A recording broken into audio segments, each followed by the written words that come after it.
Hello विद्यार्थी मित्रांनो, आपण महाराष्ट्राचा आर्थिक पाहणी अहवाल, भारताचा आर्थिक पाहणी अहवाल आणि महाराष्ट्राचा बजेट आणि भारताचा बजेट असे PDF नोट्स म्हणजे प्रिंटेड नोट्स आपण दिलेले आहेत PDF स्वरूपात. त्याचे ही लेक्चर सिरीज आहे. ही महाराष्ट्राचा आर्थिक पाहणी अहवालची लेक्चर सिरीज आहे. त्यामध्ये पहिल्यांदा आपण महाराष्ट्राचा आर्थिक पाहणी अहवाल ज्या नोट्स आहेत, आपलं हे 3रं वर्ष आहे, म्हणजे 3rd एडिशन आहे. पण मागच्या 2-3 वर्षापासून नोट्स विद्यार्थ्यांना देतोय, पण व्हिडिओ लेक्चर कधी दिलेले नव्हते. ओके, तर यावर्षी बऱ्याच विद्यार्थ्यांची मागणी होती की सर व्हिडिओ लेक्चर द्या आणि जे जे महत्त्वाचं आहे इकॉनॉमिक सर्वेमध्ये ते तुम्ही सांगा. तर त्यामध्ये जवळजवळ महाराष्ट्राचा आर्थिक पाहणी अहवाल हा 350 ते 400 पेजेसचा असतो. त्याच्या आपण 50 पेजेसमध्ये काय केलेले आहेत, नोट्स काढलेले आहेत. ओके, जे महत्त्वाचे आहेत त्या नोट्स घेतलेले आहेत. जे फक्त परीक्षेच्या दृष्टीने महत्त्वाचे आहेत तेवढ्याच नोट्स दिलेले आहेत. मग 50 पेजेस वाचून आणि ते प्रिंट तुमच्यासमोर असताना जर हे व्हिडिओ बघितला तर तुम्हाला आणखी लक्षात येईल कसे प्रश्न विचारले जातात, काय नाही, हे मी तुम्हाला हळूहळू सांगत जाईल. ओके, महाराष्ट्राचा आर्थिक पाहणी अहवाल 2024-25 आहे हा. ओके, तर आता येणाऱ्या राज्यसेवा पूर्व परीक्षेला, कंबाईन ग्रुप बी सीची ची जी मुख्य परीक्षा आहे 21 सप्टेंबरला त्या परीक्षेला, आणि कंबाईन ग्रुप बी आणि सीच्या पूर्व परीक्षेला आणि पुढच्या मुख्य परीक्षेपर्यंत हाच इकॉनॉमिक सर्वे असणार आहे. कारण मुख्य परीक्षा ही मार्च किंवा एप्रिलमध्ये होईल, कंबाईन ग्रुप बीची आणि सीची. तर त्यावेळेस जो इकॉनॉमिक सर्वे येईल तर त्याला अगोदरच्याच इकॉनॉमिक सर्वेमधले प्रश्न विचारले जाणार आहेत. त्यामुळे हा इकॉनॉमिक सर्वे तुम्ही अगदी व्यवस्थित करून घ्या. जे डिस्क्रिप्टिव्हचे विद्यार्थी आहेत त्यांच्यासाठी यामधला डेटा उपयोगाचा होणार आहे. चालेल, तर आपण आता एक बाय एक म्हणजे एक चॅप्टर आपण बघणार आहोत. त्यामध्ये पहिला चॅप्टर आहे की दृष्टिक्षेपात महाराष्ट्र आहे. बरोबर, तर महाराष्ट्र जसं दृष्टिक्षेपात आहे ते दिलेलं आहे. मग त्यामध्ये काय काय दिलेलं आहे, काय काय नाही, आपण हे एका पद्धतीनं बघूया. त्यामध्ये पहिलं आहे की इकॉनॉमिक सर्वेमध्ये पहिल्यांदा राज्याचा संक्षिप्त आढावा दिलेला आहे. काय दिलेला आहे, राज्याचा संक्षिप्त आढावा. हे जर तुमच्याकडे इकॉनॉमिक सर्वेच्या नोट्स असतील ना, तर पहिल्यांदा आपल्या सह्याद्री MPSC, कोणत्या, सह्याद्री MPSC या टेलिग्राम चॅनलवर ह्या नोट्स आहेत. ओके, आणि एक्झाम बुक अकॅडमी, सह्याद्री MPSCवरून तुम्हाला लिंक भेटेल एक्झाम बुक अकॅडमी ॲपची, किंवा आपल्या पहिल्या पेजवर स्कॅनर आहे तिथून ते ॲप डाउनलोड करा. तिथे जाऊन तुम्ही ह्या नोट्स डाउनलोड करून घ्या आणि नोट्स समोर ठेवूनच हे बघा. ओके, त्यामध्ये पहिलंच पेज आहे म्हणजे जे राज्याचा संक्षिप्त आढावा आहे.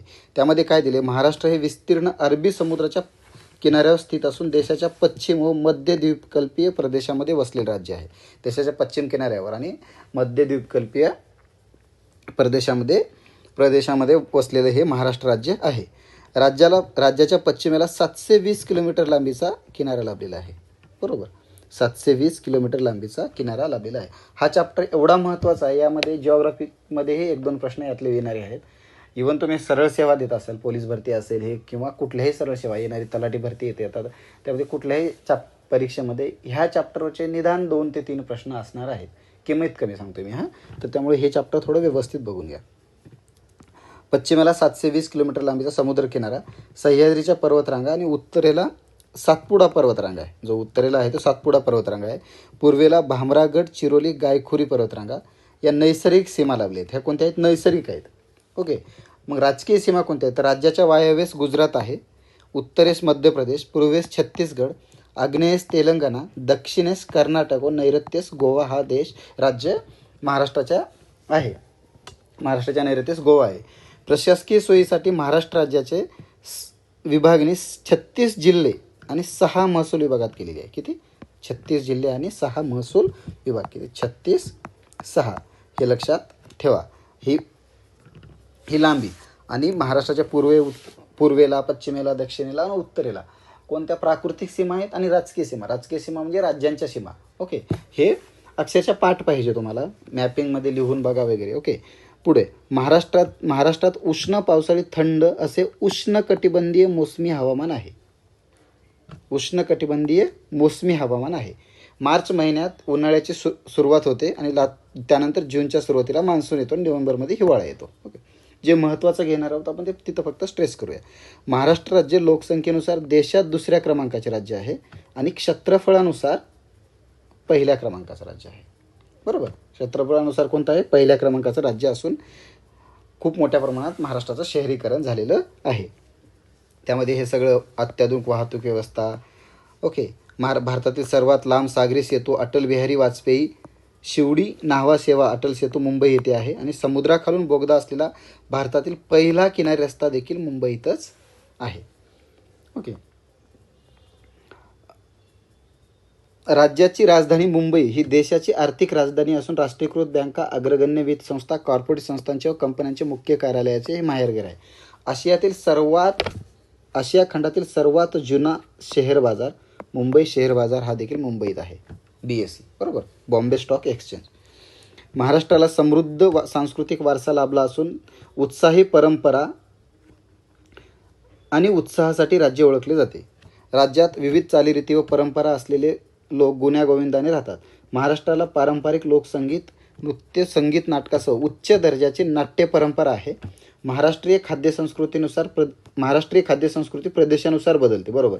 मालवणी, कोल्हापुरी, वराडी पाककृती या प्रसिद्ध प्रादेशिक पाककृती आहेत. सर्व धार्मिक सण राज्यात शांततेने व सौहार्दतेने साजरे केले जातात. हे एस्सेसाठी खूप छान तुम्हाला लिहिता येते. जशाच तसा जरी तुम्ही एस्सेमध्ये टाकलात तरी महाराष्ट्राची संस्कृती किंवा महाराष्ट्राची लोकधारावर जर एस्से आला तर हे तुम्हाला लिहिता येईल डिस्क्रिप्टिव्हमध्ये. अजिंठा, वेरूळ, घानापुरी लेणी. अजिंठा, वेरूळ व घारापुरी लेणी 19व्या शतकातील नव गॉथिक शैलीतील सार्वजनिक इमारती व 20व्या शतकातील आर्ट डेको इमारती. छत्रपती शिवाजी महाराज टर्मिनस ही जागतिक वारसा स्थळे राज्यात आहेत. कोणते? ही जागतिक वारसा स्थळे. आणि नाशिक जिल्ह्यातील नांदूर मधमेश्वर, बुलढाणा जिल्ह्यातील लोणार सरोवर आणि ठाणे जिल्ह्यातील ठाणी खाडी ही रामस्थळ स्थळे म्हणून आहेत. कोणते स्थळे आहेत? रामसर स्थळे आहेत. ही जागतिक वारसा स्थळे वास्तुकलेचा उत्तम नमुना असलेले गेटवे ऑफ इंडिया, चैत्यविहार, वन्यजीव व उभे अभयारण्ये, समुद्रकिनारे, गड किल्ले, गुंफा, तलाव आणि रामसर स्थळे जगभरातील पर्यटकांना आकर्षित करतात. भारतातील आधुनिक शिक्षण पद्धतीच्या विकासासाठी महाराष्ट्राची ओळख आहे. राज्यामध्ये आधुनिक आरोग्य सुविधांची सुसज्ज पायाभूत सुविधा विकसित केल्या आहेत. क्रीडा, कला, साहित्य व सामाजिक सेवा या क्षेत्रामध्ये राज्याचे भरीव योगदान आहे. मनोरंजन क्षेत्रात जागतिक स्तरावर नावाजलेले बॉलिवूड हे देखील राज्याचा हिस्सा आहे, जे मुंबईत आहे. देशाच्या शाश्वत विकासाच्या दिशेने वाटचालीत पुरोगामी व प्रगतशील महाराष्ट्र राज्याचा नेहमीच भरीव सहभाग राहिलेला आहे. देशाच्या शाश्वत विकासाच्या दिशेने, बरोबर, देशाच्या विकासामध्ये राज्याचा सहभाग राहिलेला आहे. हे झाला राज्याचा संक्षिप्त आढावा.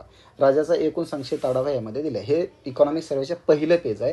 यामधले प्रश्न विचारले जातात. पुढे बघूया आता राज्याचा दृष्टिक्षेपात महाराष्ट्र. दृष्टिक्षेपात महाराष्ट्र काय आहे? ही महाराष्ट्राचा आर्थिक पाहणी अहवाल 2024-25चा आहे. 64वी आवृत्ती आहे महाराष्ट्राची स्थापना झाल्यापासून. आणि अर्थ व सांख्यिकी संचालनालय, नियोजन विभाग, महाराष्ट्र शासन यांनी हे प्रकाशित करते दरवर्षी. ओके. आपण बघितलंच आहे की राज्याचं क्षेत्रफळ किती आहे? 308,000 चौरस किलोमीटर आहे. किती आहे? 308,000 चौरस किलोमीटर आहे. समुद्रकिनाऱ्याची लांबी किती आहे? 720 किलोमीटर आहे. आत्ताच बघितली. ओके. महसूल विभाग 6 आहेत. पण ज्यावेळेस महाराष्ट्राची स्थापना झाली 1960ला त्यावेळेस महाराष्ट्रामध्ये फक्त 4 महसूल विभाग होते. किती होते? फक्त 4 होते. आणि जिल्हे आत्ता 36 आहेत. आणि 1960ला 26 जिल्हे होते. महाराष्ट्राच्या स्थापनेवेळी तेव्हा 26 जिल्हे होते. तालुके. मुंबई शहर, मुंबई उपनगर जिल्ह्यातील 3 तालुके वगळून आता 355 तालुके आहेत. ओके. ह्या शहर आणि मुंबई उपनगर या जिल्ह्यातील 3 तालुके वगळून. आणि ज्यावेळेस महाराष्ट्राची स्थापना 1960ला झाली त्यावेळेस फक्त 229 होते.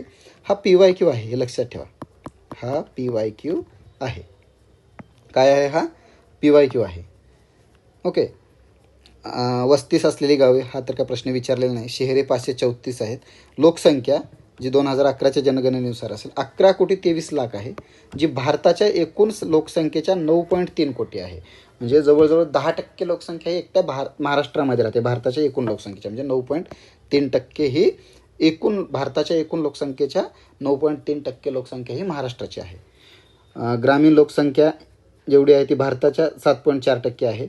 नागरी लोकसंख्या भारताच्या 13.5% आहे. हे फक्त लक्षात ठेवा. आणि हे जे आकडे आहेत ते कोटीमध्ये आहेत.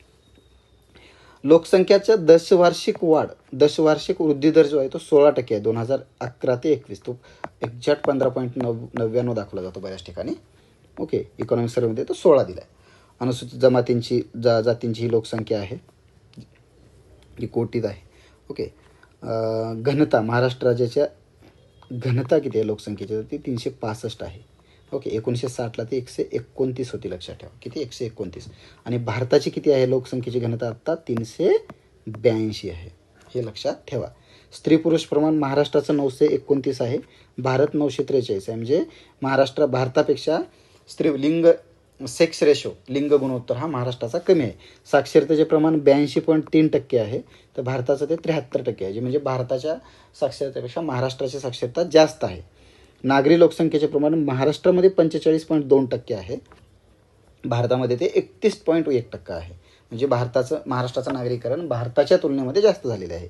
ग्रामीण लोकसंख्येचे प्रमाण महाराष्ट्रात 54.8% आहे, तर भारतामध्ये ते 68.9 आहे. ऑफकोर्स, कारण महाराष्ट्रात नागरीकरण जास्त झाल्यामुळे ग्रामीण लोकसंख्या तुलनेने भारताच्या कमी आहे. वनक्षेत्र 61,924 किलोमीटर आहे, जे 2024ला होतं. एकूण वीज निर्मिती 1,43,746 दशलक्ष वॅट झाली. हे प्रश्न विचारत नाहीत, फक्त आकडेवारी लक्षात ठेवा. ओके, तर यामधली ही जी महत्त्वाची आकडेवारी आहे, लिंग गुणोत्तर असेल, हे प्रमाण असेल किंवा वृद्धी दर असेल, हे तुम्हाला विचारलेली जातं. ओके, हे तुम्ही लक्षातच ठेवा, परत वाचून घ्या. यावर दरवर्षी एक तरी PYQ आहे. एवढ्या एक पेजेसवर तुम्हाला दरवर्षी जिओग्राफीमध्ये, पॉलिटीमध्ये, कुठेही तुम्हाला, इकोमध्ये कुठेही तुम्हाला ह्यामध्ये PYQ दिसणार आहे. प्रश्न येतोच. पुढे घरगुती वीज वापर, रुग्णालये, दवाखाने 851 आहेत. ओके, एकूण 1,00,000 लोकसंख्येमध्ये 62.3 आहेत. जन्मदर 15 आहे, मृत्यूदर 5.5 आहे, अर्भक दर 16 आहे. ओके, आणि महाराष्ट्रामध्ये 2023-24च्या 24-25च्या इकॉनॉमिक सर्व्हेनुसार महाराष्ट्रामध्ये एकूण प्राथमिक कृषी संस्था आहे 20,962 आहेत. हा PYQ आहे, हा लक्षातच ठेवा, पाठ करा. सहकारी संस्था 2,22,154 आहे. जिल्हा परिषद 34 आहेत महाराष्ट्रात सध्या, कारण मुंबई शहर आणि मुंबई उपनगरामध्ये जिल्हा परिषद नाही. 36 जरी जिल्हे असते तरी 34च जिल्हा परिषद महाराष्ट्रामध्ये आहेत. आणि महाराष्ट्र स्थापनेच्या वेळी म्हणजे 1960ला 25 झडपी होते आपल्याकडे. किती? 25 झडपी होते. पंचायत समिती 351 आहेत. ओके, आणि 1960ला ते 295 होते. ग्रामपंचायती आत्ता 27,913 आहेत, आणि जी 1960ला 21,736 होते. महानगरपालिका 29 आहेत आत्ता, आणि 1960ला फक्त 3 महानगरपालिका होत्या. किती होत्या? फक्त 3च होत्या, हे लक्षात ठेवा. हा आकडा PYQचा आहे, PYQ आहे. पूर्वी यावर प्रश्न विचारलेला आहे. मी जिथे PYQ म्हणतो तो पूर्वी विचारलेला प्रश्न असतो. नगर परिषद सध्या 246 आहेत. महाराष्ट्राच्या स्थापनेवेळी फक्त 219 होते. नगरपंचायत 146 आहेत, आणि कटक मंडळ 7 आहेत. ओके, ही एवढी जी महाराष्ट्राबद्दलची जी दृष्टिक्षेपातली माहिती आहे, जी महाराष्ट्राबद्दलची इकॉनॉमिक सर्व्हेत आलेली माहिती आहे, यावर तुम्हाला परत प्रश्न विचारला जातो. त्यामुळे हे तुम्ही 1-2 वेळेस व्हिडिओ बघा, आणि मग जी आपलं इकॉनॉमिक सर्व्हेची PDF आहे ती PDF डाउनलोड करा. जी सह्याद्री MPSC या चॅनलवर आहे. कोणत्या चॅनलवर आहे? सह्याद्री MPSC या चॅनलवर आहे. आणि तिथून एक्झाम बुक अकॅडमी ॲपवरती तुम्हाला प्रिंट भेटेल, डाउनलोड करून भेटेल.